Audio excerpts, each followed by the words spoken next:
திருச்செங்கோடு சட்டமன்ற தொகுதியில் இருக்கின்ற அத்தனை வாக்காளர் பெருமக்களும் இந்த பகுதியிலே குழும்பி இந்த பகுதியை அதிர்கின்ற அளவிற்கு மக்கள் வெள்ளம் கடல் போல் காட்சி அளிக்கிறது. உங்களுடைய ஆரவாரம் எழுச்சி அடுத்த ஆண்டு நடைபெற்ற சட்டமன்ற பொது தேர்தலில் அனைத்து இந்திய அண்ணா திராவிட முன்னேற்ற கழக தலைமையிலே அமைக்கப்பட்ட கூட்டணியுடைய வேட்பாளர் வெற்றி பெற்று விட்டார். இந்த எழுச்சி பயண பொதுக்கூட்டத்திலே தலைமுறையாற்றிய மதிப்புக்கும் மரியாதைக்கும் உரிய மாவட்டத்தின் மண்ணின் மைந்தர், முன்னாள் அமைச்சர், கழக அமைப்பு செயலாளர், மாவட்ட கழக செயலாளர், சட்டமன்ற உறுப்பினர் அறிவிச்சாத்திரி பி தங்கமணி அவர்களே,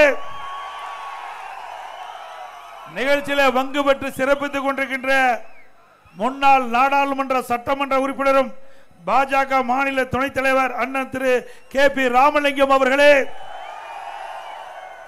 நிகழ்ச்சியிலே பங்கு பெற்றிருக்கின்ற முன்னாள் அமைச்சர் மரியாதைக்குரிய சகோதரர் MR விஜயபாஸ்கர் அவர்களே, முன்னாள் அமைச்சர் அறிவிச்சவர் டாக்டர் சரோஜா அவர்களே, வரியந்து சிறப்பித்துக் கொண்டிருக்கின்ற அறிவு சகோதரர் பரமத்தி வேலூர் MLA அறிவிச்சவர் திரு சேகர் அவர்களே, முன்னாள் MLA கழக புரட்சித் தலைவர் பேரவை இணைச் செயலாளர் சகோதரர் திரு A பிரபு அவர்களே, முன்னாள் MLA திருமதி பொன் சரஸ்வதி முத்துசாமி அவர்களே, திரு ER சந்திரசேகர் அவர்களே, திரு பரணிதரன் அவர்களே, திரு மணக்காட்டார் E சின்னசாமி அவர்களே, திரு பல ராமலிங்கம் அவர்களே, திரு ரா முருகேசன் முன்னாள் MC அவர்களே, திரு M அங்கமுத்து அவர்களே, திரு MC மோகன் அவர்களே, திரு P ராஜன் அவர்களே, திரு R சந்திரசேகர் அவர்களே, ஒன்றிய கழகத்தின் செயலாளர் திரு K மோகன் அவர்களே, திரு T சக்திவேல் அவர்களே, திரு R சுந்தரராஜன் அவர்களே, பாஜக மேற்கு மாவட்டத்தில் திரு M ராஜேஷ்குமார் அவர்களே,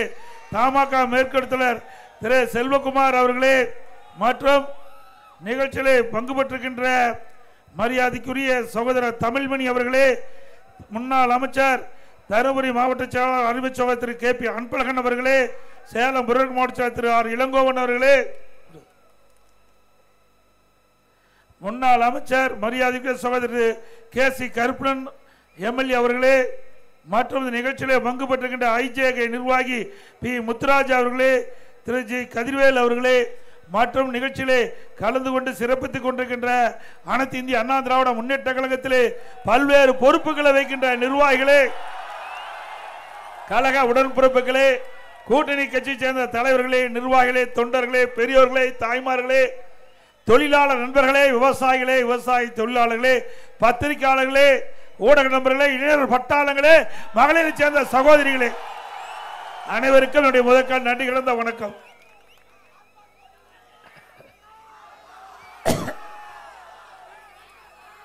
இன்றைய தினம் இந்த கூட்டம் 2 முறை தள்ளி போய் 3வது முறை இப்பொழுது திருச்செங்கோடு நகரத்தில் திருச்செங்கோடு சட்டமன்ற தொகுதியின் சார்பாக இந்த இடத்துல நடத்திட்டு இருக்கிறோம். 2 முறை, ஒரு முறை மழை வந்த காரணத்தினால தள்ளி வச்சோம். 2வது முறை ஒரு நிகழ்ச்சியின் காரணமாக இன்றைக்கு நீதிமன்ற உத்தரவின்படி நாம் பொதுக்கூட்டத்தை நடத்த வேண்டிய சூழ்நிலை ஏற்பட்டு விட்டது. 2 முறையும் நாம கூட்டத்தை நடத்துவதற்கு முயற்சி செஞ்சோம், அறிவிச்சோம். தங்கமணி அவர்கள் பல்வேறு பிரச்சனைக்கு இடையிலையும் இந்த எழுச்சி பயண நிகழ்ச்சியில பிரமாதமா அருமையா ஒரு அரங்கத்தை பிடிச்சு அழகா மின் விளக்குகளை அமைக்கப்பட்டு திரளா மக்கள் கூடியிருக்கின்ற நிகழ்ச்சி இந்த முதல் கூட்டம். ஒரு பொது இடத்துல நடக்கின்ற முதல் பொதுக்கூட்டம் இந்த பொதுக்கூட்டம். கிராமத்தில் சொல்லுவாங்க, விளையம்பயிர் மொழியிலே தெரியும் சொல்லுவாங்க. இன்றைக்கு நடக்கின்ற கூட்டம் இன்றைக்கு நீதிமன்ற தீர்ப்புக்கு பிறகு நடக்கின்ற முதல் எழுச்சி பயண பொதுக்கூட்டம். இது வெற்றி கட்டமா அமைஞ்சிருது.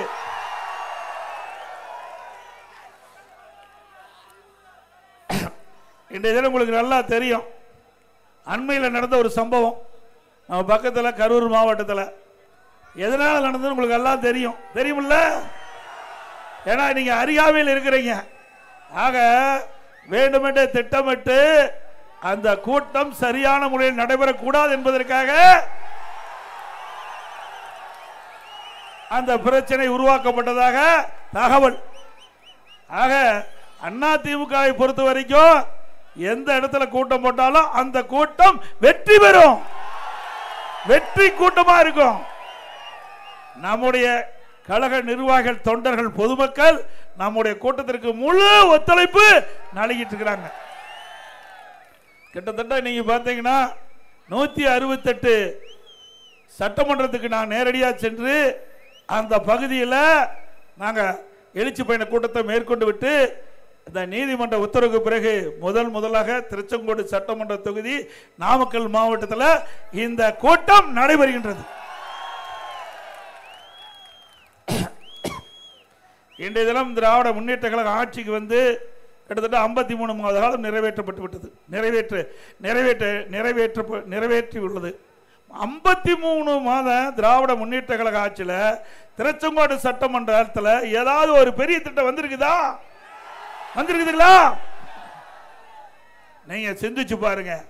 அனைத்து இந்திய அண்ணா திராவிட முன்னேற்ற கழக ஆட்சி, திராவிட முன்னேற்ற கழக ஆட்சி 2011க்கு முந்தியபடி 2011 2021 வரை அனைத்து இந்திய அண்ணா திராவிட முன்னேற்ற கழகத்துடைய 10 ஆண்டு கால ஆட்சி பொற்கால ஆட்சி என்று மக்கள் பாராட்டுகின்ற அளவுக்கு ஆட்சி செஞ்சோம்.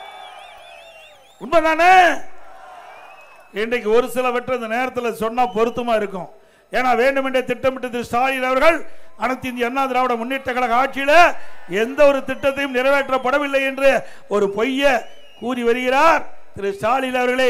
திருச்செங்கோடு சட்டமன்ற தொகுதியில் மட்டும் எவ்வளவு பணிகள் எடுத்துக்கொள்ளப்பட்டு நிறைவேற்றப்பட்டு அதனால் மக்கள் எந்த அளவுக்கு நன்மை பெற்றிருக்காங்க என்ற விவரத்தை இந்த கூட்டத்தின் வாயிலாக தெரிவிக்கிறேன்.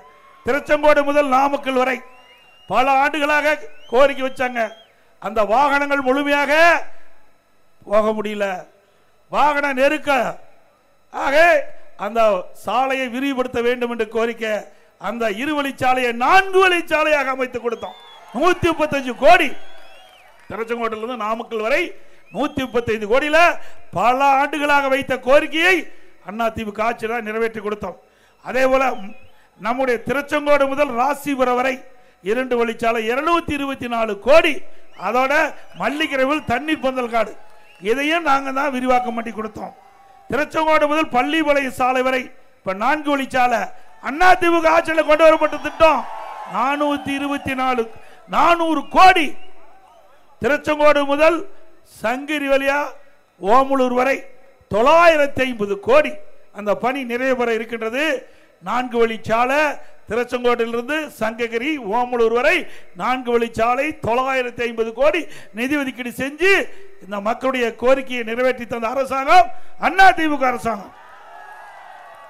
இந்த திருச்செங்கோடு மற்றும் குமராமலையத்தில் கூட்டு குடி திட்டத்தின் மூலமாக இன்றைக்கு பாதுகாக்கப்பட்ட தண்ணீர் வேண்டும் என்று கோரிக்கை வச்சீங்க. உங்களுடைய கோரிக்கையை ஏற்று 400 கோடி மதிப்பீட்டில் அற்புதமான திட்டத்தை நிறைவேற்றி கொடுத்தோம். நான் முதலமைச்சர் இருந்த பொழுது நேரடியாக இந்த திட்டத்திற்கு வந்து இங்க அடிக்கல் நாட்டினேன். திருச்செங்கோட்டில் அடிக்கல் நாட்டினோம்ல. அனைத்து இந்திய அண்ணா திராவிட முன்னேற்ற கழக ஆட்சியில் அதை அறிவிக்கப்பட்டு நானே நேரடியாக வந்து திட்டத்துக்கு அடிக்கல் நாட்டப்பட்டு அதை நிறைவேற்றி மக்களுடைய குடிநீர் தாகத்தை தீர்த்த அரசாங்கம் அதிமுக அரசாங்கம். அதே போல திருச்செங்கோடு நகராட்சிக்கு கூட்டு குடி திட்டம் 84 கோடியில நிறைவேற்றி கொடுத்தோம். திருச்செங்கோடு முதல் வேலூர் சாலை விரிவாக்கம் செய்யப்பட்டது. திருச்செங்கோடு வேலூர் சாலை சிறப்பான சாலையை கொடுத்தோம். அதே போல திருச்செங்கோடில் ஒருங்கிணைந்த வேளாண்மை விரிவாக்க மையம் 2 கோடியில் கொடுத்தோம். திருச்செங்கோடு நகரத்தில் வீடு இல்லாத ஏழைகளுக்கு 800 வீடுகள் 73 கோடியில் கட்டி கொடுத்தோம். திருச்செங்கோடு அத்னாசிவர கிரிவல பாதை மற்றும் சங்ககிரி சேலம் சாலை வடிகால் 13 கோடியில் கொடுத்தோம். திருச்செங்கோடு ஏமப்பள்ளி 120 கிலோ மின் நிலையம் அமைச்சு கொடுத்தோம். திருச்செங்கோடு தொகுதிக்குட்பட்ட 1000 ஹெக்டேர் விவசாய நிலங்கள் வருடம் முழுவதும் வேளாண்மை செய்யும் வகையில் விவசாயிகளை கோரிக்கை ஏற்று புதிய நீரேற்று பாசனம் கொண்டு வரப்பட்டது. இதெல்லாம் அதிமுக ஆட்சியில் கொண்டு வரப்பட்ட திட்டம். இவ்வளவும் கொண்டு வந்துதான் உங்களை நாங்கள் சந்திக்கிறோம். அதிமுக ஆட்சி இருந்த பொழுது 10 ஆண்டு காலத்தில் இவ்வளவு திட்டங்களை நிறைவேற்றி உங்களிடத்தில் நாங்கள் வந்து வாக்குகளை சேகரிக்கிறோம். திமுகவில் என்ன திட்டத்தை நிறைவேற்றிருக்காங்களா? எத்தனை கோடி கிட்டத்தட்ட ஒரு 5000 கோடிக்கு அளவுக்கு திட்டங்களை கொண்டு வந்து நிறைவேற்றப்பட்டு அதிமுக ஆட்சியில மக்கள் பயன்பாட்டு கொண்டாந்தோம். அப்படி 10 ஆண்டு அதிமுக ஆட்சி மக்களுக்காக பயனுள்ள திட்டங்களை அறிவிக்கப்பட்டு நிறைவேற்றப்பட்டது. அது மட்டுமல்ல, கொரோனா காலம் ஒரு சோதனையான நேரம். ஒரு வருடம் மக்கள் வெளியில போக முடியல, கட்டுப்பாட்டோடு இருந்தாங்க. விலை மதிக்க முடியாத உயிரை காப்பாற்ற வேண்டும் என்று அறிவிப்பு கொடுத்தவுடன் அரசாங்கத்துக்கு மக்கள் ஒத்துழைப்பு கொடுத்தாங்க. ஒரு வருஷம் வெளியில யாரும் மக்கள் நடமாட்டம் இல்ல, வாகனம் இல்ல, கடை திறக்கல, தொழிற்சாலை மூடப்பட்டு விட்டது.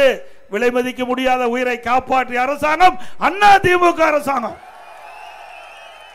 அந்த காலகட்டத்தில் ரேஷன் கடையில் ஒரு வருடம் எல்லா குடும்ப அட்டைக்கும் 1000 ரூபாய் பணம் கொடுத்தோம். அது இல்லாத சக்கரை விலை இல்லாம கொடுத்தோம், அரிசி கொடுத்தோம், என்ன கொடுத்தோம், ஒரு வருடம் கொடுத்தோம்ல. அதோட நம்முடைய மாணவ செல்வங்கள் கல்லூரிக்கு போக முடியல, பள்ளிக்கு போக முடியல. கொரோனா காலம் ஒரு வருடம் உருண்டு ஓடிவிட்டது. மன உளைச்சல், அதிலிருந்து மீள வேண்டும் என்பதற்காக கல்லூரிக்கு ஆன்லைன்ல வகுப்பு நடத்தணும், ஆன்லைன்ல தேர்வு நடத்தணும். நம்முடைய மாணவ செல்வங்கள் ஆன்லைன்ல தேர்வு எழுதி பட்டம் பெற்றாங்க. பள்ளியில படிக்கின்ற மாணவருக்கு ஆல் பாஸ் போட்டு கொடுத்தோம்.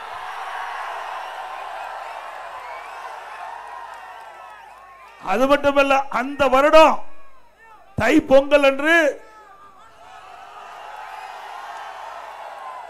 எல்லா இல்லங்களிலும் தை பொங்கல் பொங்க வேண்டும் என்பதற்காக எல்லா குடும்பத்துக்கும் 2500 ரூபாய் பணம் கொடுத்தோம். ஸ்டாலின் பேசுறாரு, போன இடத்துல பேசுறாரு, உரிமை தொகை கொடுத்தங்கிறாரு. அவர் கொடுக்கல, கொடுக்க வச்சா அதிமுக. அவர் அறிவிப்பு மட்டும் கொடுத்தாரு. 2021 சட்டமன்ற பொதுத் தேர்தல் போது அறிவிப்பு கொடுத்தார். திமுக ஆட்சிக்கு வந்தவுடன் எல்லா குடும்ப தலைவிக்கும் மாதந்தோறும் 1000 ரூபாய் உரிமை தொகை வழங்கப்படும் என்று அறிவிப்பு கொடுத்தார். ஆனா 28 மாதம் கொடுக்கல. போராடணும். பிரதான எதிர்க்கட்சி சட்டமன்றத்தில் கொடுக்கப்பட்ட வாக்குறுதியை நிறைவேற்றல. மக்கள்கிட்ட ஏமாற்றி வாக்குகளை பெற்றுட்டீங்க, வெற்றி பெற்று ஆட்சி அமைச்சிட்டீங்க, கொடுக்கப்பட்ட வாக்குறுதியை நிறைவேற்ற வேண்டும் என்று அனைத்து இந்திய அண்ணா திராவிட முன்னேற்ற கழகம் பிரதான எதிர்க்கட்சி என்ற முறையில் தொடர்ந்து சட்டமன்றத்தில் 28 மாத காலம் அழுத்தம் கொடுத்தோம். அதிமுக பொதுக்கூட்டத்தில் தொடர்ந்து பேசி வந்தோம். வேற வழி இல்லாம நெருக்கடி தாங்காம தான் அந்த மகளிருக்கு குடும்ப தலைவிக்கு மாதந்தோறும் 1000 ரூபாய் உரிமை தொகை கொடுத்தார். அண்மையில் இப்ப ஒரு மாசத்துக்கு முந்தி மீண்டும் ஒரு அறிவிப்பு கொடுத்திருக்கிறார். மேலும் 30 லட்சம் பேர்களுக்கு விதியை தளர்த்தி கொடுப்புன்னு சொல்றார். ஏன் முதல்ல விதியை தளர்த்தி கொடுத்திருக்கலாம்ல? ஏற்கனவே 28 மாதம் அவங்களுக்கு கிடைக்கல, 1000 ரூபாய் கிடைக்கல, 32 மாதம் தான் கிடைக்கிறது. இப்போ இன்னும் 7 மாசம் தான் இருக்குது பாக்கி. 53 மாத காலம் இந்த ஆட்சி நிறைவடைந்து விட்டது. இன்னும் 7 மாசம். அப்படின்னா மக்களை எப்படி ஏமாற்றுறாங்க பாருங்க. விதிகளை தளர்த்தி இப்ப கொடுப்பாங்களாம். ஏன் அப்போ விதிகளை தளர்த்தி கொடுத்திருந்தா இந்த மக்களுக்கு 32,000 ரூபாய் கிடைச்சிருக்கு 32 மாதத்துக்கு. ஆனா அந்த நோக்கமெல்லாம் அவருக்கு கிடையாது. இந்த ஏழை குடும்ப தலைவிக்கு கொடுப்பது நோக்கம் இல்ல, இவருடைய வாக்குகளை அடுத்த ஆண்டு நடைபெற்ற சட்டமன்ற தேர்தலில் பெற வேண்டும். இந்த 30 லட்சம் குடும்பத்தில் இருக்கிற வாக்குகளை திமுக அறுவடை பண்ண வேண்டும். அதற்காக மேலும் 30 லட்சம் பேருக்கு விதியை தளர்த்தி குடும்ப தலைவிக்கு 1000 ரூபாய் கொடுப்பதாக இன்றைக்கு அறிவிச்சிருக்கிறாங்க. இன்னும் அது முழுமையா கிடைக்கல. ஆக மக்களை ஏமாற்றி வாக்குகளை பெறுவதிலே திரு ஸ்டாலினுக்கு நிகராக எவரும் கிடையாது. எல்லாம் அழகா போய் பேசுவார். இப்ப கூட பாருங்க, இன்னைக்கு பத்திரிகையில பார்த்தேன், இனிமேல் ஹாஸ்பிட்டலுக்கு போனா பயனாளின்னு சொல்லணுமா, பேஷண்ட் சொல்லக்கூடாது, இல்ல பயனாளின்னு. எங்க பேர் வைக்கிறதுக்கு ஒரு விவசாய வேண்டாம்? வேணுமென்ன திட்டமிட்டு ஏதாவது ஒரு பேர் நல்ல வேலைக்கு. தயவு செய்து ஸ்டாலின் அவர்களே ஒரு பேரை மட்டும் மாத்திராதீங்க, 2 பேரை மாத்திராதீங்க, அப்பா அம்மா பேரை மாத்திராதீங்க, அதை மாத்திடுவாங்க. ஏன்னா எல்லாத்துக்கும் பேர் மாத்திர வேலை, பேர் வைக்கிற வேலை 2 தான் ஸ்டாலின் முதலமைச்சர் ஆகி நாம பார்த்துக்கிட்டு இருக்கிறோம். ஒன்னு பேர் வைப்பாரு, இல்லது பேரை எடுப்பார். இப்படிப்பட்ட முதலமைச்சர் இந்தியாவில் எங்கேயும் பார்க்க முடியாது. போட்டோ ஷூட் தினம் பத்திரிகையில் வரும், அந்த தொலைக்காட்சியில் வரும், அதோட அந்த பேர் வைப்பார், அதோட முடிஞ்சு போச்சு. இன்றைக்கு நாளைக்கு கோயம்புத்தூர்ல ஒரு பாலம் திறக்கிறார். தமிழ்நாட்டிலேயே 10 கிலோமீட்டர் நீளமுள்ள உயர்மட்ட பாலம் அதிமுக ஆட்சியில் அடிக்கல் நாட்டப்பட்டு சுமார் 1621 கோடி மதிப்பீட்டில் அந்த பாலம் கட்டப்படும் என்று அறிவிக்கப்பட்டு முதற்கட்ட பணி நிறைவு பெற்று ஒப்பந்தம் விடப்பட்டு பணிகள் 55% நிறைவேற்றப்பட்டு விட்டது. பிறகு ஆட்சி மாற்றம் 1.5 வருஷம் கிடப்பில போட்டாங்க. ஏன்னா உடனே செஞ்சா அதிமுக அரசுக்கு கடந்த அதிமுக அரசுக்கு நல்ல பெயர் வந்துவிடும் என்ற ஒரே காரணத்திற்கு அது வேலை செய்யாம 1.5 ஆண்டு கால கிடப்பில போட்டு இப்ப வேலையை முடிச்சு நாளைக்கு திறக்க இருக்கிறார். நாம் பெற்ற பிள்ளைக்கு அவர் பேர் நாளைக்கு வைக்கிறார். நாங்க பெற்ற பிள்ளைக்கு பேராது வை, நல்ல பேரா வை, உங்க அப்பா பேர் வச்சிடாத. எங்க பார்த்தாலும் நாம போட்ட திட்டம் நாம நிறைவேற்றப்பட்டு முடிஞ்ச திட்டத்துக்கு அப்பா பேர் வச்சுட்டு இருப்பார். எல்லா இடத்துலயும் அப்பா பேரு. யாரு கஷ்டப்பட்டு திட்டத்தை கொண்டாந்து நிதியை ஒதுக்கி அந்த பணி நிறைவேற்றிக்கிட்ட அரசாங்கம் அதிமுக அரசாங்கம். ஆனா அழகா வந்து ஸ்டிக்கர் ஒட்டி பேரை வச்சுட்டு போயிடுவார். நல்ல வேலைக்கு நாளைக்கு நடக்கிற அந்த கூட்டத்தில் அப்பா பேர் வைக்கல, வேற ஒரு நல்ல ஒரு பேரை வச்சிருக்குது. வாழ்த்துக்கள். அதே போல திராவிட முன்னேற்ற கழகம் ஆட்சிக்கு வந்த பிறகு போராட்டம், ஆசிரியர்கள் போராட்டம், அரசு ஊழியர் போராட்டம். அரசு ஊழியர்களுக்கும் ஆசிரியர்களுக்கும் அதிமுக உங்களுக்கு அரணாக இருக்கும், துணையாக நிற்கும். அதிமுக ஆட்சி கொரோனா காலம் ஆசிரியர்கள் துன்பப்படல, அரசு ஊழியர்கள் துன்பப்படல, அவர்களை நாங்கள் கட்டாயப்படுத்தி பள்ளிக்கு வர சொல்லல. ஆனா திமுக ஆட்சியில கொஞ்ச காலம் கொரோனா முடிகின்ற தருவாயில எல்லா ஆசிரியர்களையும் பணியிடுக்கு வர சொல்லி மன உளைச்சலுக்கு ஆளானாங்க. அதிமுக ஆட்சி அப்படி இல்லை. இன்றைக்கு அரசு ஊழியர்களை பாதுகாத்தது நம்ம அண்டை மாநிலம். நம்ம ஒட்டி இருக்கிற தமிழ்நாட்டை ஒன்றிக்கின்ற அண்டை மாநிலத்திலெல்லாம் கொரோனா காலத்தில் சம்பளம் பிடித்தம் செய்யப்பட்டது. ஆனா அதிமுக ஆட்சியில் அரசு ஊழியர்களுக்கும் ஆசிரியர்களுக்கும் 1 ரூபாய் கூட சம்பளம் பிடிக்கவில்லை. எண்ணி பார்க்க வேண்டும். இது உங்களுடைய அரசாங்கம், இது மக்களுடைய அரசாங்கம். ஆக எந்த ஒரு பணியில் இருக்கின்றவர்களுக்கும் அதிமுக ஆட்சி எந்தவித ஒரு துரோகம் விளைவிக்கவில்லை என்பதை எண்ணி பார்க்க வேண்டும். அதோட இன்றைக்கு விவசாயிகள் போராட்டம், அதில் போக்குவரத்து தொழிலாளர்கள் போராட்டம், அதே போல இன்றைக்கு மின்வாரிய ஒப்பந்த பணியாளர்கள் போராட்டம், தூய்மை பணியாளர் போராட்டம், இப்படி தமிழகம் போராட்ட களமா மாறிவிட்டது. திரு ஸ்டாலின் பேசுறார், இந்தியாவிலேயே சூப்பர் முதலமைச்சர் ஸ்டாலினா. உண்மைங்களா? எதுல சூப்பர் முதலமைச்சர்? பொய் பேசுவதில் சூப்பர் முதலமைச்சர், கடன் வாங்குவதில் சூப்பர் முதலமைச்சர். இந்தியாவிலேயே போன ஆண்டு இந்தியாவில் பல மாநிலம் இருக்குது, அதுல போன ஆண்டு கடன் வாங்குவதில் முதல் மாநிலம் தமிழ்நாடு. எல்லாம் கடன்காரன் ஆக்கிட்டார். இவரை முதலமைச்சர் ஆக்கி நம்மளை எல்லாம் கடன்காரன் ஆக்குறது தான் மிச்சம். இந்த கடன்லாம் நீங்க தாங்க கட்டி ஆகணும். இங்க நாங்க நீங்க எல்லா தலையிலையும் வந்து விடிய போகுது. ஏதோ வந்த கூட்டத்துக்கு போனோம்னு நினைச்சிடாதீங்க. போய் சிந்திச்சு பாருங்க, இந்த கடனை எப்படி வசூல் பண்ணுவாங்க? வரி போட்டு வசூல் பண்ணுவாங்க. இப்ப மின் கட்டணம் உயர்ந்தாச்சு, 67% மின் கட்டணம் உயர்ந்தாச்சு. இந்த பணத்தை இப்படி திருப்பி இருக்கிறது. அதே போல இன்றைக்கு வீட்டு வரி நகராட்சியில் 100% வீட்டு வரி, ஆண்டுக்கு 6% உயர்வு. போன வருஷம் 100% போட்டாங்க, இந்த வருஷம் 6% கூட்டி 106% வசூல் பண்றாங்க. கடைக்கு 150% வரி உயர்வு. இந்த ஆண்டு 9% உயர்த்தி 159% வரி உயர்ல வசூல் பண்றாங்க. குடிநீர் வரி உயர்வு போதாதுக்கு குப்பைக்கு வரி போட்டாங்க. அது ஒண்ணுதான் பாக்கி, அதையும் ஸ்டாலின் அவர்கள் நிறைவேற்றப்பட்டு விட்டார். இப்படி வரி மேல் வரி போட்டு மக்களிடத்துல இந்த கடன் வாங்கின தொகையெல்லாம் வசூல் பண்ணுவாங்க என்பதை நாம் எண்ணி பார்க்க வேண்டும். இப்படிப்பட்ட அரசாங்கம் தொடர வேண்டுமா? சொல்லுங்க, தொடர வேண்டுமா? இதே அனைத்து இந்திய அண்ணா திராவிட முன்னேற்ற கழகம் ஆட்சி இருக்கின்ற பொழுது மக்கள் பாதிக்காத அளவிற்கு ஆட்சி செஞ்சோம். இன்றைக்கு எவ்வளவு திட்டங்களை கொண்டாந்தோம். இன்றைக்கு தமிழகத்திலே அதிகமான திட்டங்களை கொண்டு வந்து நிறைவேற்றப்பட்ட ஒரே அரசாங்கம் அதிமுக அரசாங்கம். ஒரு வருடத்தில் 11 அரசு மருத்துவக் கல்லூரி மருத்துவமனை, அம்மா இருக்கும்போது 6, கிட்டத்தட்ட 2011 2021 வரை 17 அரசு மருத்துவக் கல்லூரி மருத்துவமனை கொண்டாந்து இந்தியாவிலேயே சாதனை படைத்த அரசாங்கம் அதிமுக அரசாங்கம். நீங்க பாத்தீங்கன்னா அம்மா முதலமைச்சராக பொறுப்பேற்கின்ற போது 2011 3145 இடம் தான் அந்த அரசு ஒதுக்கப்பட்ட இடம். மருத்துவக் கல்லூரியிலிருந்து பல மருத்துவக் கல்லூரியிலிருந்து அரசுக்கு ஒதுக்கப்பட்ட இடம் 3145 சுமார். இதே அனைத்து இந்திய அண்ணா திராவிட முன்னேற்ற கழக ஆட்சி 10 ஆண்டு காலமாக பல மருத்துவக் கல்லூரி திறந்த நிகழ்வு 6000க்கும் மேற்பட்ட இடங்கள் புதிதாக தோற்றுவிக்கப்பட்டு இன்னைக்கு நம்முடைய மாணவ செல்வங்கள் மருத்துவ கல்வி கிடைக்கக்கூடிய வாய்ப்பை நாங்கள் உருவாக்கி தந்தோம்.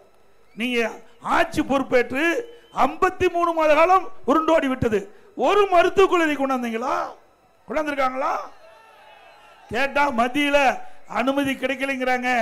திரு ஸ்டாலின் அவர்களே, நீங்கள் ஏமாற்ற முடியாது மக்களை. அம்மா இருக்கின்ற பொழுது மாநில அரசாங்க நிதியில் இருந்து 6 மருத்துவக் கல்லூரி மருத்துவமனை கொண்டு வந்து அதை செயல்படுத்தி காட்டிய அரசாங்கம் அதிமுக அரசாங்கம். 11 அரசு மருத்துவக் கல்லூரி மருத்துவமனை நான் முதலமைச்சர் அந்த காலகட்டத்தில் மத்திய அரசோடு தொடர்பு கொண்டு மத்திய அரசு மாநில அரசு இணைந்து 11 மருத்துவக் கல்லூரி திறந்தோம். அம்மா இருக்கின்ற பொழுது 6 17 அரசு மருத்துவக் கல்லூரி திறந்து நம்முடைய மாணவ செல்வங்களுக்கு அதிக அளவு மருத்துவர்களாக படிக்கக்கூடிய வாய்ப்பை நாங்கள் உருவாக்கி தந்தோம். 7 சட்டக்கல்லூரி கொடுத்துருக்கிறோம். 10 ஆண்டுல 7 சட்டக்கல்லூரி அதிமுக ஆட்சியில் நம்முடைய மாணவ செல்வங்கள் குறைந்த கட்டணத்தில் சட்டம் பயிலக்கூடிய சூழலை உருவாக்கி தந்தோம். 68 கலை மற்றும் அறிவியல் கல்லூரி கொடுத்திருக்கிறோம். 68 கலை மற்றும் அறிவியல் கல்லூரி 10 ஆண்டுல மட்டும் கொடுத்திருக்கிறோம். 21 பாலிடெக்னிக் கல்லூரி கொடுத்திருக்கிறோம். 5 கால்நடை மருத்துவக் கல்லூரி ஆராய்ச்சி நிலையத்தை கொடுத்திருக்கிறோம். 4 பொறியியல் கல்லூரி, அதே போல 4 வேளாண்மை கல்லூரி, அதுக்கு ஐடி கல்லூரி, இப்படி பல பிடெக் கல்லூரி நிறைய திறந்தோம். இதனால தமிழகத்தில் உயர்கல்வி படிக்கக்கூடிய எண்ணிக்கை உயர்ந்தது. 2011 மாண்புமிகு அம்மா தமிழகத்தினுடைய முதலமைச்சராக பொறுப்பேற்கின்ற பொழுது 100க்கு 34 பேர் தான் உயர்கல்வி படிச்சுட்டு இருந்தாங்க. இதே அனைத்து இந்திய அண்ணா திராவிட முன்னேற்ற கழக ஆட்சியில் இந்த கல்வியில புரட்சி மறுமலர்ச்சி ஏற்படுத்தி கல்விக்கு அதிக நிதி ஒதுக்கீடு செய்து அதிகமான கல்லூரி திறந்த நிகழ்வு ஏழை எளிய குடும்பத்தில் பிறந்த மாணவ மாணவி கூட குறைந்த கட்டணத்தில் உயர்கல்வி படிக்கக்கூடிய வாய்ப்பை உருவாக்கி தந்து 2019-20 தமிழகம் மட்டும் இந்தியாவிலேயே தமிழகம் உயர்கல்வி படிப்பதில் முதல் மாநிலம். 54%. 2030 அடைய வேண்டிய இலக்கு மத்திய அரசு நிர்ணயிக்கப்பட்டது. 2030 தமிழ்நாட்டில் 154 பேர் உயர்கல்வி படிக்க வேண்டும் என்ற நிர்ணயிக்கப்பட்ட அந்த நிர்ணயத்தை தாண்டி 2019-20 அதிமுக ஆட்சி எடுத்த நடவடிக்கையின் காரணமாக உயர்கல்வி படித்துடைய பட்டப்படிப்பு படித்துடைய மாணவருடைய எண்ணிக்கை கிட்டத்தட்ட 54%. இது அனைத்து இந்திய அண்ணா திராவிட முன்னேற்ற கழகம் செய்த சாதனை. ஒரு நாடு, ஒரு மாநிலம், ஒரு நாடு கல்வியிலே சிறந்தா அந்த மாநிலம் தானா வளர்ச்சி அடையும். எந்த ஒரு மாநிலமாகட்டும் எந்த ஒரு நாடாகட்டும் கல்வியிலே சிறந்து விளங்கினா எல்லா துறையும் சிறப்பா இருக்கும். அங்க சட்ட ஒழுங்கு சிறப்பா இருக்கும். அதோட மக்களுடைய திட்டங்கள் முழுமையா நிறைவேறும். மக்களுக்கு விழிப்புணர்வு கிடைக்கும். அனைத்தும் கிடைக்க வேண்டும் என்றால் கல்வி நம்முடைய மாணவனுக்கு கிடைக்கும். நல்லா சிந்திச்சு பாருங்க. பணம் இருந்தா நகை இருந்தா திருட்டு போகும். கல்வி என்று செல்வம் நம் உடம்பில் உயிர் இருக்கும் என்றே யாரும் திருட முடியாது. நம்முடைய உடம்புல உயிர் இருக்கின்ற வரை கல்வி செல்வத்தை எவராலும் திருட முடியாது.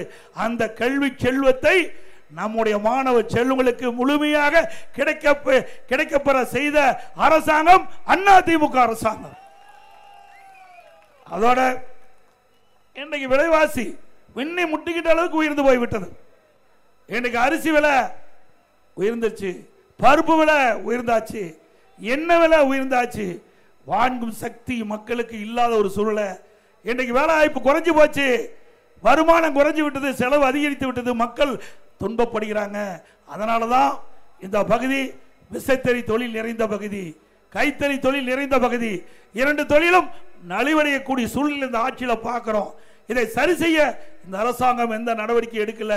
இந்த விசைத்தறி தொழிலாளர்கள் பல பேர் பாதிக்கப்பட்டுட்டாங்க. இந்த பாதிப்பிலிருந்து மீட்டெடுப்பதற்காக அதிமுக அரசு பல்வேறு நடவடிக்கை எடுக்கப்படும். இன்றைக்கு தை பொங்கல் என்று பொன்மனச்சம்மாள் புரட்சி தலைவர் எம்ஜிஆர் கொண்டு வந்த திட்டம் விலையில்லா வேஷ்டி சேலை எல்லா குடும்பத்தைக்கு கொடுப்பதாக அறிவிச்சாங்க. அதை நம்முடைய விசைத்தறியில நெய்யப்பட்டது. விசைத்தறி தொழிலாளருக்கு வேலை கிடைச்சது, உரிமையாளருக்கு வேலை கிடைச்சது. ஆனா திமுக ஆட்சியில முழுமையா நம்முடைய பகுதியில் இருக்கின்ற விசைத்தறிக்கு அதை கொடுக்கல, திட்டமிட்டு சரி செய்து விட்டார்கள். இதனால அந்த தறிகள் எல்லாம் இயங்கவில்லை, தொழிலாளருக்கு வேலை கிடைக்கல. மீண்டும் அண்ணா திமுக ஆட்சி வந்தவுடன் இந்த விலையில்லா வேஷ்டி சேலை விசைத்தறியிலே நெய்யப்படும். அது மட்டும் இல்ல, நான் ஏற்கனவே அறிவித்து விட்டோம், ஒவ்வொரு தீபாவளி வருகின்ற பொழுதும் நம்முடைய தாய்மார்களுக்கும் நம்முடைய சகோதரிகளுக்கும் சேலை வழங்கப்படும் என்று. அதையும் இந்த விசைத்தறி மூலமாகத்தான் நெய்து கொடுக்கப்படும். மேலும் இந்த விசைத்தறி தொழிலாளர்கள் பாதிக்கப்படக்கூடாது. விசைத்தறி தொழிலாளர்கள் வேறு எந்த பணிக்கும் செல்ல முடியல. ஆக அப்படிப்பட்ட பாதிப்புக்குள்ளாகிய நம்முடைய விசைத்தறி தொழிலாளர்களுக்கு முழுமையாக வேலை கிடைக்கக்கூடிய ஒரு சூழ்நிலை உருவாக்கின்ற விதமாக அம்மாவுடைய அரசு ஆட்சியில் அமர்ந்தவுடன் இந்த விலையில்லா வேஷ்டி சேலை நம்முடைய பகுதியில் இருக்கின்ற மக்களுக்கு தங்குதடை இல்லாம அந்த பணி கிடைப்பதற்குண்டான வாய்ப்பை உருவாக்கி தருவோம்.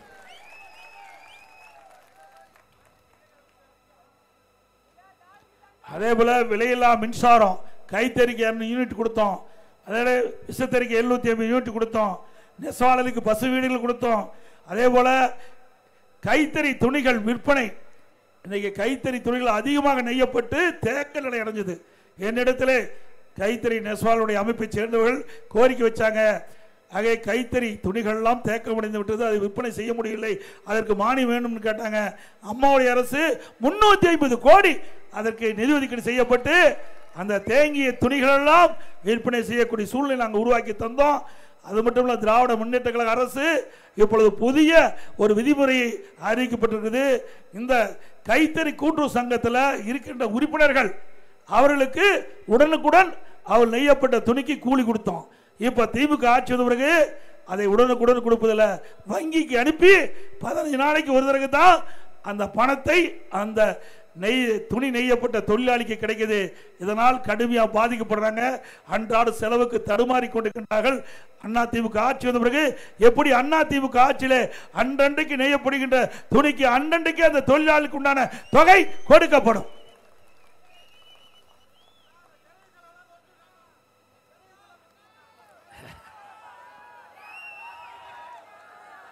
அதே போல நம்முடைய திருச்செங்கோடு சட்டமன்ற தொகுதி நாமக்கல் மாவட்டத்தில் ஏழை மக்கள் அதிகமாக இருக்கின்ற பகுதி.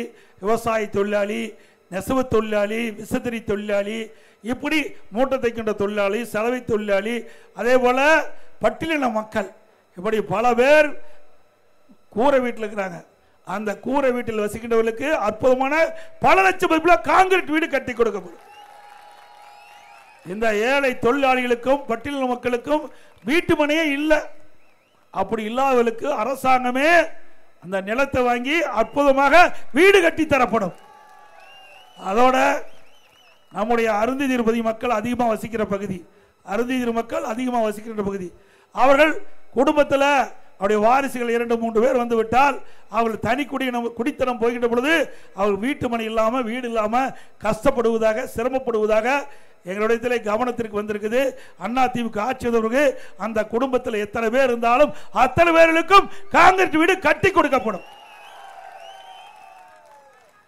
அதே போல ஆட்டோ ஓட்டுநர்கள், அந்த ஆட்டோ ஓட்டுநர் சங்கத்தில் அவர்கள் பதிவு செஞ்சு வச்சிருந்தா அந்த ஆட்டோ ஓட்டுநர் புதிதாக ஆட்டோ வாங்கினா ஒரு ஆட்டோவுக்கு 75,000 ரூபாய் மானியம் வழங்கப்படும். அதே போல தாலிக்கு தங்கம் திமுக ஆட்சியில் நிறுத்தப்பட்டு விட்டது. மீண்டும் அண்ணா திமுக ஆட்சி வந்தால் அந்த திட்டத்தை நடைமுறைப்படுத்தப்படும். அந்த தாலிக்கு தங்கம் திட்டத்தில் தேர்வானவர்கள் அந்த மணமகளுக்கு பட்டு சேலை கொடுக்கப்படும், மணமகனுக்கு பட்டு வேஷ்டி கொடுக்கப்படும். இரண்டுமே கைத்தறியில நம்முடைய கைத்தறி நெசவாளர்களுக்கு இந்த சேலை நெய்வதற்கு உண்டான வாய்ப்பை வழங்கப்படும். அதே போல அண்ணா திமுக ஆட்சிக்கின்ற பொழுது விவசாய பெருமக்களுக்கு நிறைய திட்டங்களை கொண்டாந்தோம். ஒரே ஆண்டு 2016 2021 வரை கிட்டத்தட்ட 5 ஆண்டுல 2 முறை நம்முடைய விவசாய பெருமடி மக்கள் தொடக்க வேளாண் கூட்டுறவு கடன் சங்கத்தில் வாங்கிய பயிர்கடன் தள்ளுபடி செஞ்ச அண்ணா திமுக ஆட்சியில் இந்த விவசாயிகளுக்கு 24 மணி நேரம் மின் மோட்டார் இங்க மும்முனை மின்சாரத்தை கொடுத்தோம். அதுபோல ஏரி குளம் குட்டையெல்லாம் அதிமுக ஆட்சியில் குடிமராமத்து திட்டத்தின் மூலமாக தூர்வாரப்பட்டது. இப்படி பல திட்டத்தில் விவசாயிகள் கொண்டு வந்து நிறைவேற்றணும். விவசாய தொழிலாளிகளுக்கு பசு வீடுகள் கட்டி கொடுத்தோம். விலையில்லா கரை மாடு, விலையில்லா ஆடுகள் வழங்கணும். அதோட கோழியும் கொடுத்தோம். அது மட்டும் இல்லாமல் நம்முடைய ஏழை குடும்பத்தில் இருக்கின்ற முதியோர்களுக்கு முதியோர் உதவித்தொகை வழங்குவதற்கு அதிமுக அரசு இருக்கின்ற பொழுது சட்டப்பேரவை அறிவிக்கப்பட்டது. சட்டப்பேரவை விதி 110 கீழே ஒரே நேரத்தில் 5 லட்சம் முதியோர்களுக்கு முதியோர் உதவித்தொகை வழங்கப்படும் என்று அறிவிப்பு கொடுத்து சுமார் 4,85,000 முதியோர்களுக்கு முதியோர் உதவித்தொகை கொடுத்தோம். அம்மா இருக்கும்போது அந்த முதியோர் தொகை 500 1000 உயர்த்தினாங்க. அதிமுக ஆட்சி மீண்டும் தொடர்ந்து இருந்த காலகட்டத்தில் அம்மா மறைவுக்கு பிறகு எவ்வளவு கொடுக்க முடியுமோ அவ்வளவு கொடுத்தோம். கிட்டத்தட்ட திமுக ஆட்சி 2011 வரைக்கும் 18 லட்சம் முதியோர் தான் முதியோர் உதவித்தொகை பெற்றிருந்தாங்க. அதிமுக ஆட்சி மலர்ந்த உடனே அது 35 லட்சம் பேருக்கு கொடுத்தோம்.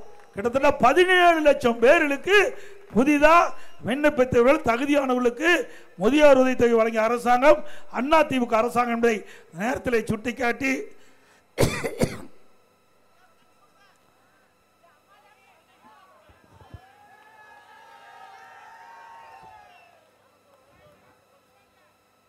நான் இந்த பகுதிக்கு அருகாமையில் இருக்கிறவன். நான் ஏற்கனவே நாடாளுமன்ற உறுப்பினர் வந்து பணியாற்றியவன். உங்களோடு பழக்க வழக்க அதிகம். சிந்திச்சு பாருங்க, எப்பொழுது வேணாலும் நீங்க என்னை வந்து பார்க்கலாம். பல பேர் எனக்கு நேரடியாவே தெரியும். ஸ்டாலின் யாராவது பார்க்க முடியுமா? வீட்டு அவருடைய கேட்ட கூட போய் பிடிக்க முடியாது, கேட்ட கூட தொட முடியாது. அண்ணன் ராமலிங்க அண்ணனுக்கு நல்லா தெரியும். அதுல இருந்து வெளியே வந்துட்டாரு. ஏன்னா அப்படிப்பட்ட குடும்பம் ஸ்டாலின் குடும்பம், அப்படிப்பட்ட குடும்பம்.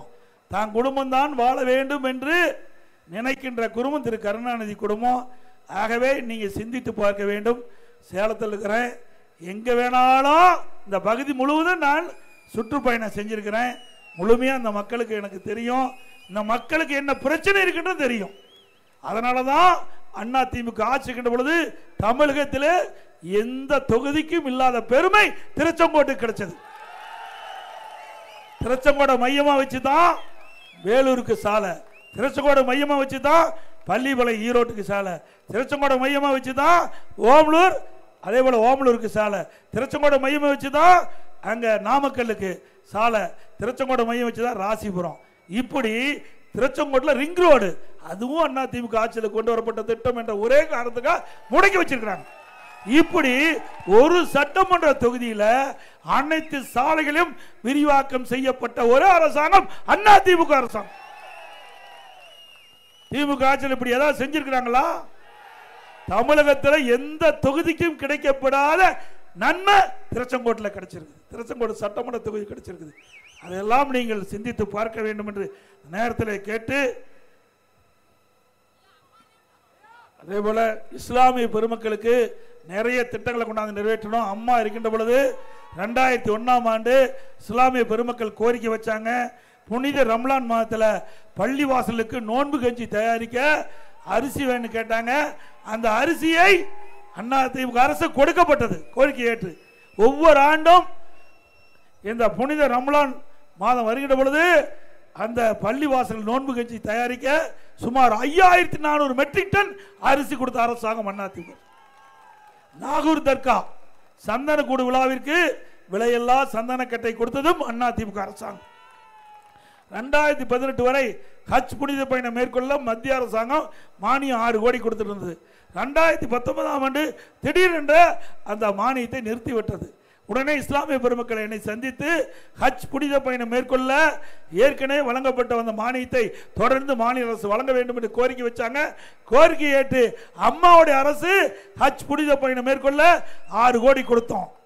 மீண்டும் இது போதாது, அதை உயர்த்தி கொடுக்க வேண்டும் என்று இஸ்லாமிய பெருமக்களை என்னை சந்தித்து கோரிக்கை வச்ச உடனே 2021ஆம் ஆண்டு அவருடைய கோரிக்கை ஏற்று ஹஜ் புனித பயணம் மேற்கொள்ள 6 கோடியில் 12 கோடியா உயர்த்தி கொடுத்தோம். அதே போல ஹஜ் புனித பயணம் மேற்கொள்ள இருக்கின்றவர் சென்னையில் தங்கி செல்ல ஹஜ் இல்லம் கட்ட வேண்டும் என்று கோரிக்கை வச்சாங்க. அதற்காக 15 கோடி ஹஜ் இல்லம் கட்டுவதற்கு நிதி ஒதுக்கீடு செஞ்சோம். இப்படி நிறைய திட்டங்களை கொண்டாந்து நிறைவேற்றப்பட்ட அரசாங்கம் என்பதை இந்த நேரத்தில் தெரிவித்து, இந்த பகுதியில் திமுக ஒரு கவுன்சிலர் இருந்தார். அவர் கள்ளச்சாராயம் காய்ச்சி போலி மதுபானம் கண்டுபிடிச்சா அவருடைய அரசாங்கமே கண்டுபிடிச்சது. அது உண்மைதானே? ஆக திமுக ஆட்சியில் தான் இன்றைக்கு போதைப் பொருள் நடமாட்டம் அதிகமாக இருக்குது. அதுக்கு காரணம் திமுக நிர்வாகிகள் துணை இருக்கிறாங்க. இதற்கு இன்றைக்கு கஞ்சா விற்காத இடமே இல்லை. உண்மைதானே? தமிழ்நாட்டில் கிராமத்திலிருந்து நகரம் வரை தடையில்லாமல் கஞ்சா கிடைக்குது. ஏன்னா பாதி பேர் இந்த கஞ்சா விற்பனையில் ஈடுபட்டவர்கள்லாம் திமுக நிர்வாகிகள் அவளுக்கு ஆதரவாக இருக்கிற காரணத்தினால காவல்துறை அவள் முழுமையாக இதை கட்டுப்படுத்த முடியாத ஒரு சூழ்நிலை. அண்ணா திமுக ஆட்சிக்கு வந்த பிறகு இந்த கஞ்சா விற்பனை முழுவதும் தடை செய்யப்படும். அதுக்குண்டான நடவடிக்கை எடுக்கப்படும்.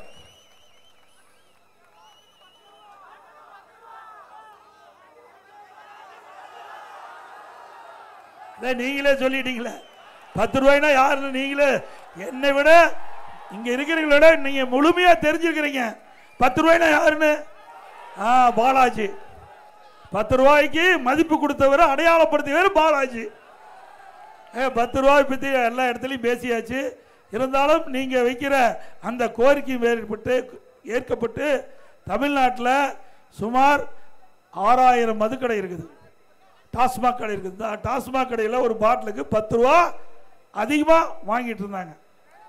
அந்த 10 ரூபா ஒரு நாளைக்கு அதிகமாக வாங்குறதுனால ஒரு நாளைக்கு 1.5 கோடி பாட்டில், அப்படின்னா ஒரு நாளைக்கு 15 கோடி இந்த டாஸ்மாகில் 10 ரூபா கூடுதலாக வசூல் பண்ணதுல மேலிடத்துக்கு போயிட்டு இருக்குதா தகவல்.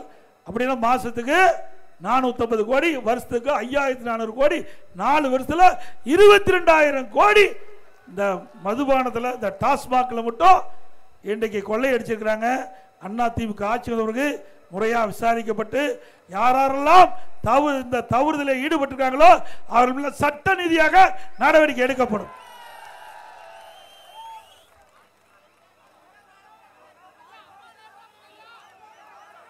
அதே போல 2026ஆம் ஆண்டு நடைபெற்ற சட்டமன்ற பொதுத் தேர்தலில் அனைத்து இந்திய அண்ணா திராவிட முன்னேற்ற கழக வேட்பாளர் நிறுத்தப்பட்டால் அவருக்கு இரட்டை சின்னத்திலே வாக்களிக்க வேண்டுமா கேட்டு, கூட்டணிக்கு ஒதுக்கப்பட்டா அந்த சின்னத்துக்கு வாக்களிக்க வேண்டுமா என்று அன்போடு கேட்டு, இங்கே வந்திருக்கின்ற நம்முடைய கழக நிர்வாகிகள், தொண்டர்கள், பொதுமக்கள் வீட்டுக்கு செல்லும் போது வாகனத்தில் பத்திரமாக செல்ல வேண்டும் என்று அன்போடு இந்த நேரத்தில் கேட்டுக்கிறேன்.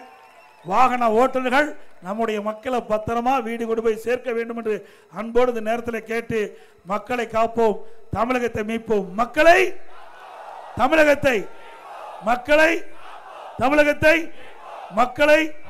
தமிழகத்தை பை பை ஸ்டாலின். நன்றி, வணக்கம்.